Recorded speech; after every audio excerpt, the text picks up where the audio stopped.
premier travail, c'est de repérer pierre par pierre celles qui vont être changées, restaurées. Et c'est pour ça qu'il y a un échafaudage qui est mis dès le début, c'est pour aller sur place et dire centimètre par centimètre qu'est-ce qu'on va restaurer ou qu'est-ce qui va rester. Donc ce premier travail de recensement il a été fait, après il doit être validé par l'architecte et puis par la DRAC. Et après on met en œuvre, mais évidemment ça prend plus de temps. Donc les pathologies sur la pierre qu'on voit ici, c'est les dégâts des sels. En fait il y a des pénétrations qui se font avec le temps de sel à l'intérieur de la pierre. C'est lié aux embruns marins. En fait l'eau arrive chargée en sel, elle pénètre dans la pierre et en séchant, le sel se cristallise et avec la pression il fait éclater la pierre. Donc c'est tous les cycles pluie-soleil qui font que ça, au bout d'un moment en fait ça devient de la poudre comme ça, et ça peut faire éclater la pierre sur des profondeurs de plus en plus importantes.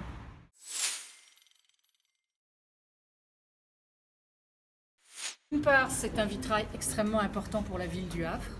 C'est un vitrail patrimonial dans toute sa splendeur.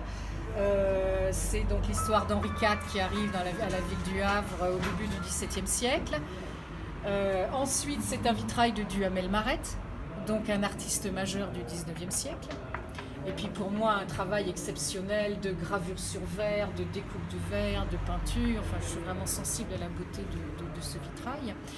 Et au-delà de cette dimension patrimoniale, de cette dimension artistique, il a été restauré en 1976 par mon ami Michel Durand, décédé il y a 1 an. Donc, nous étions jeunes verriers à l'époque, lui était à la retraite, nous passions très souvent le voir, parce que comme tous les vieux verriers, il n'a jamais quitté son atelier, l'atelier était fermé mais il bricolait encore dedans, il nous racontait ses souvenirs et ses 15 ans, 16 ans d'amitié.